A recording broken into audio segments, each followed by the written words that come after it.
Safety Committee for Tuesday, October 5th, 2021. Let the record show all the committee members are present with the exception of Alderman Anastasia. Approve the minutes for the previous committee meeting, Tuesday, September 21st. Make a motion, can I get a second? Second. Second by Alderman Crawford. All in favor? Aye. Carried. Motion carried. Unfinished business, we have none. New referrals for consideration, we have discussion of two things: internet exchange zones. I believe that is Alderman Gonzalez. Yeah, thank you, Vernon. So this, we actually discussed this as a council a few years ago. The notion of basically what they are. It's a couple of parking spots that the city could designate as an internet exchange zone, right? And so it'll be like, say, for example, it could be right outside of the police station where there's a camera pointed in that general direction, and it's advertised and signed, with a couple of signs as a place for strangers who want to make a purchase. Say they're buying something on a Facebook marketplace or whatever, and they're not comfortable having some random person show up at their house. They can say, okay, we'll meet at the city building. There's a safe internet exchange zone there. They both pull in, do the transaction, and take off. It's another option that people in other cities use is for child custody exchanges, right? Like if there's parents that don't want to, they want to minimize their interaction with each other and have a place where they can hand off their kids. That's where they can do that as well. Reason I kind of am kicking this up because I saw an article on WKBW in Buffalo that the town of Amherst recently set up a couple of spots. And it's just basically, literally from the article, two spots make up the internet exchange area at the police headquarters on the John James Autobahn Parkway.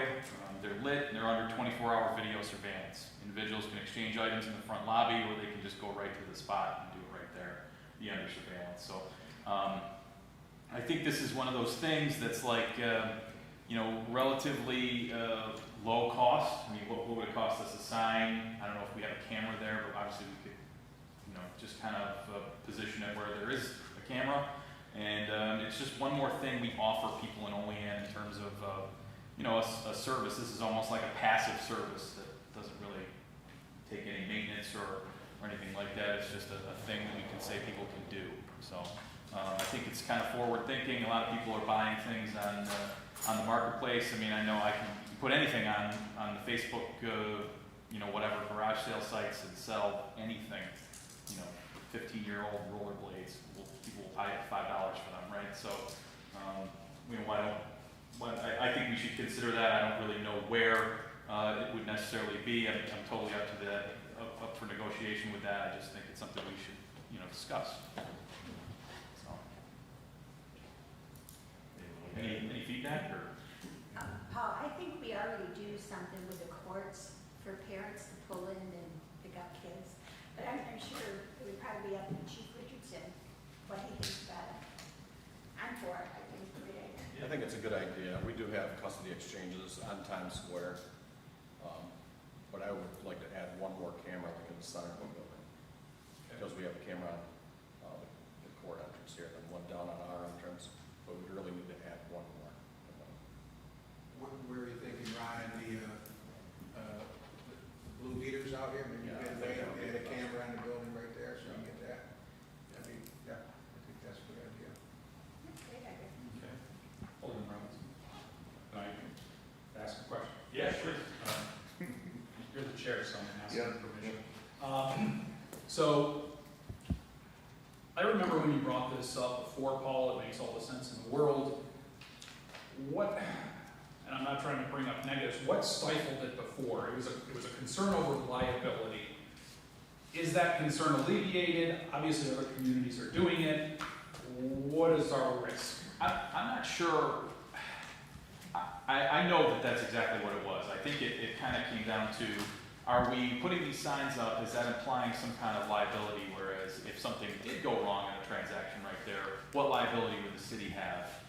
You know what I mean, for decreeing that as a safe spot, and then it becomes not a safe spot, but, you know, I don't know, I guess that would be something I would look to Jack Hart on, but at the same time, we are by far not the first community to do that, and they somehow navigate around that, you know, supposed liability, so, you know, if memory serves though, John, I think that question was raised, and then it just kind of, fell by the wayside, so. Jack, do you have any concerns? Initially, I know you like to go and do your homework. That's what I was gonna say. But actually, the first thing we always think about when you hear things like that, and I did, Yeah. was what about the liability risk? But I don't really know anything about these safe sites, Right. and it'd probably be worthwhile to look into it and like figure it out. Maybe we could get some updated guidance on that? Sure, yeah, I'm in no rush to do this, I just think it's something we could, get the ball moving on. Absolutely. So if Jack, if you don't mind, could you, I'll be happy. yeah, Sure. great, thank you. And, What's it called? It's just like an internet exchange zone, so. my daughter-in-law actually works for the Amherst Police Department, so I'll reach out to her. Oh, great. And, see if she can get us some information on that also. Cool. I can treat it as just like returning to the station to take any other call and actually have a police officer come back while the exchange, you know, takes place. Obviously, if we're busy handling domestics or something with a little more priority, then I have to wait, Right. but that's just an idea. That may be, I mean, that would be great, I don't know that I would wanna put any more burden on your already overburdened team, right? But, I certainly wouldn't wanna turn this into like a, well, now we gotta hire somebody, or now we've gotta pay for all this, like, overhead to do this. I think, from the sounds of it, it's a pretty cheap solution here that we could get something like that done, so. what if the Pokemon card deal transaction goes wrong though? That's a fair point. Some of those do, go for some bucks, yeah. They do. And to add my 2 cents in, I agree with Paul, you know, I don't wanna throw any more work on the police department, but I do like the idea that, you know, for the 2 main reasons. One, that it allows a safe place for people to make their transactions, you know, from Facebook, you know, or, you know, Craigslist and things of that nature. And the other one, which I feel is a big one, even if we do have a place designated already, is for, those unfortunate couples that are separated, or, you know, the people that have kids that make exchanges, and you always hear sad stories of, you know, altercations or whatever happened turns into a he said, she said. At least, out of this, if not, you know, we can benefit if indeed we're looking to put a camera into the middle of the building, then we could make it a twofold. We can put the camera in and then designate 2 spots, and it's basically a win-win from there, the way I see it. You know, and, you know, then at least if there is an incident that happens, then at least it's recorded, you know, we don't have to have a police officer. Well, I think I think if we were to assume any liability there, right, hypothetically speaking, it would be like, for example, if we said there was a camera there and then there wasn't, or the camera we put up was fake and it wasn't actually recording anything, and then something happened, like we would actually have to make good on having a recording that's kept for a certain period of time. But Anyone else? I think it's a good idea. Yeah. Good. I mean, as far as liability, it's outside police station, camera. I mean, somebody's gonna do something. Yeah, that's a Going on. deterrent in itself. They got, yeah. All right, so we don't need to do anything there, we'll just come back to that when it's needed. All right, the second discussion was ambulance equipment purchase with American Recovery Plan Act funding, and I'm gonna make an assumption that is Chief Richardson, Fire Chief Richardson. Thanks, everybody. I sent out, kind of, yeah. Usually I have that booming voice, you know, sometimes. Think everybody hear me okay? So the email I sent out to the aldermen was just kind of some documentation regarding the American Rescue Plan Act funding that the city received. It's one of those coverable items that we can get, purchase the equipment and it's covered underneath that act. But there's kind of a couple reasons, strategic planning wise, this was something we were going towards anyway. And they are, obviously there's a cost to them, but the issue is that we right now currently have one off due to an injury this would have prevented. And, I'll leave it at that. But the documents also were supporting documentation states from like Stryker Medical, for example, that, how it is covered underneath the Plan Act funding, the 2 pages from the from the United States Treasury of where it's covered. And then I also, if you want, I've got, just recently, I got 5 or 6 studies that were done on risk reduction and how much municipalities save, because you're talking, one back injury is worth X, and then this funding, I mean, you're almost anywhere between $50,000 to $70,000 for a back injury from direct and indirect cost. You have the direct cost of the back injury itself, but then backfilling shifts and shift shortages, and basically, if you can take the most petite person in the world, they push a button and they can lift a 500-pound patient. So it's really I think it's a win-win for us as far as safety and ensuring our folks, stay safe when lifting.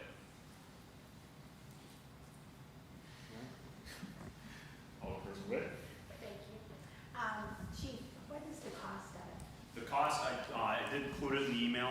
So what we're looking at, I have the cost from Stryker. The final cost I'm working on is because they have to, basically what the ambulance would have to do is go up to Gorman, which is our ambulance company that we use out of Buffalo, where we purchase our ambulances from, and they basically put a steel plate down, and then that's what the mount itself fits on there. So that cost is what it was between $1,500 and $2,000 per ambulance is what we're estimating. So that would be an additional 4 onto the quote spec that I sent out to everybody, which was $90,000, and that would outfit 2 of our ambulances. The third, we do have 1 power stretcher in service right now, but then we would basically on our fleet, we would have all battery-powered stretchers, and then 2 of them would have the auto-loading feature, which basically once the stretcher is captured by those arms, you can just push with 1 finger and push the patient plus the stretcher right into the ambulance.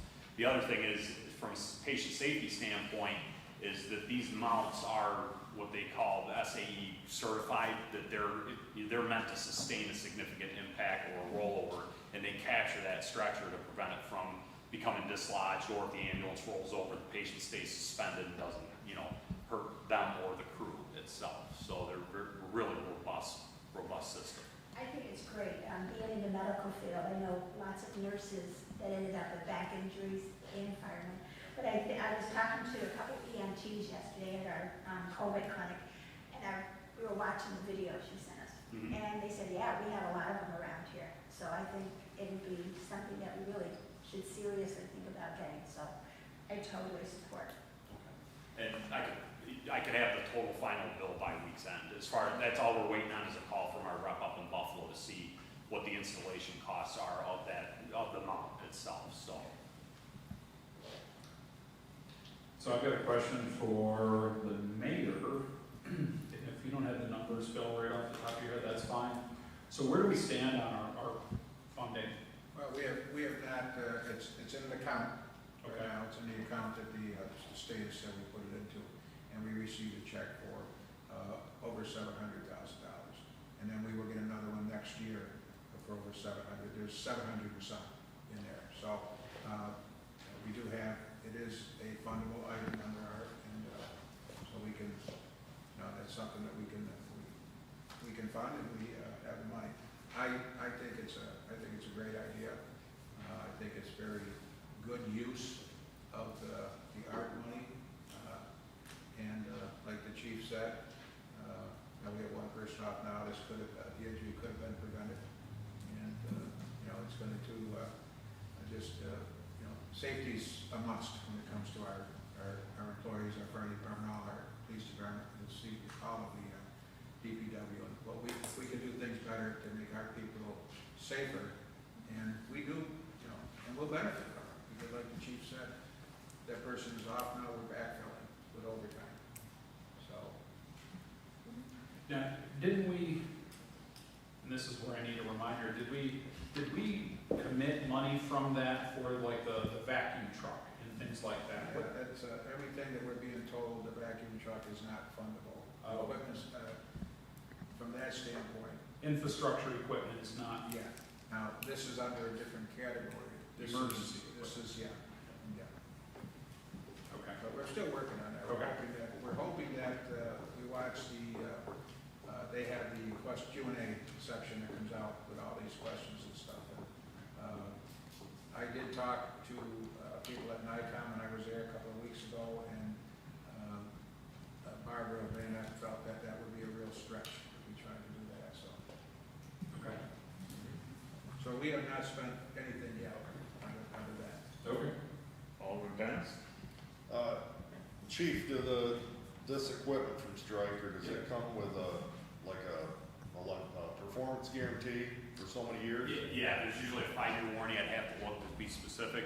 But in that cost, it includes all the preventative maintenance on both sets of equipment for 5 years. It covers all the annual costs. They come down, they service both the load system and the stretcher and repair part of the stretcher system. It's warranty.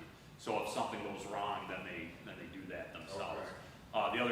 The other nice thing with the stretcher marrying up to the load system is that once they're pushed in, when the ambulances are parked in, those batteries are charging. So you don't get where a crew gets busy, they forget to change the battery out, and all of a sudden now they've got a dead stretcher.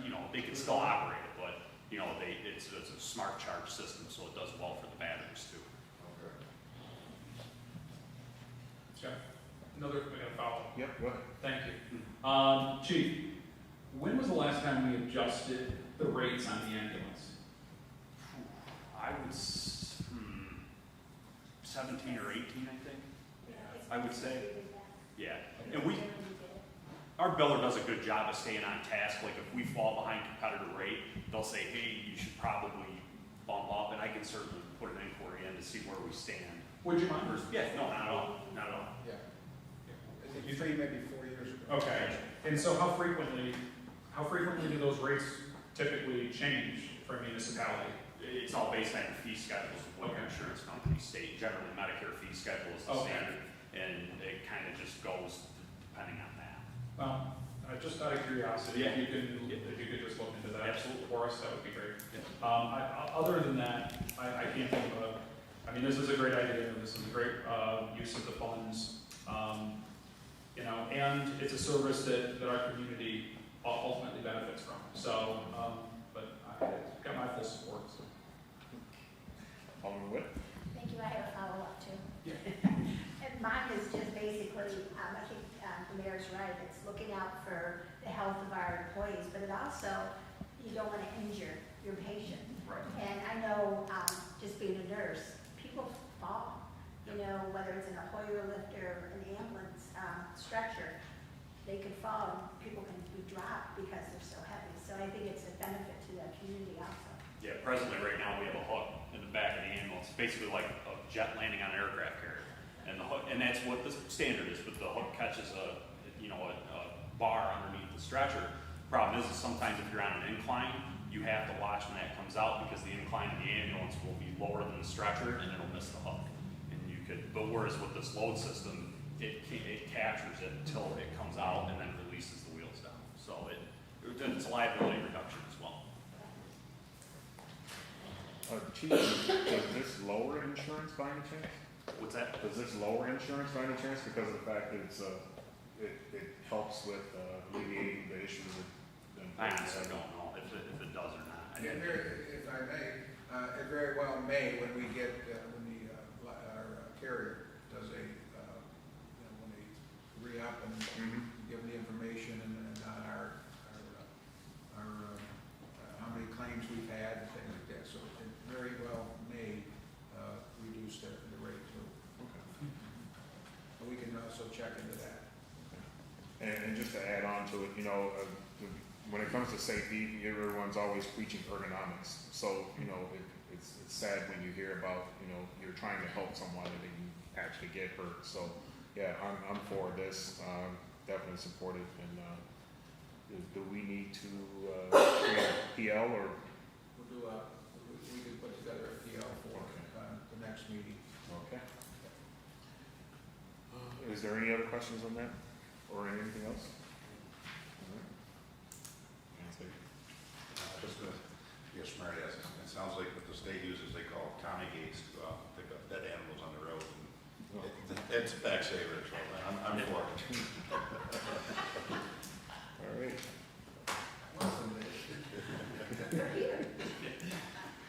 So approval of committee reports, we have none. And I'd like to make a motion to adjourn. Maybe a second? Second by Alderman Panis, all in favor? Aye. Ayes have it. Adjourn. All right, we'll jump right into strategic planning. Call to order strategic planning committee for Tuesday, October 5th, 2021. Let the record show that all aldermen are present. I'll make a motion to approve the minutes of the previous committee meeting. Could I get a second, please? Second. Seconded by Alderman Witt. All in favor? Aye. Opposed? Ayes have it. On to unfinished business. We've got PL 52-21 by Alderman Witt to adopt the City of Olean employee social media policy. Alderman Witt. Thank you. Last 2 weeks ago, we touched on it a little, and I know Vern had a couple questions.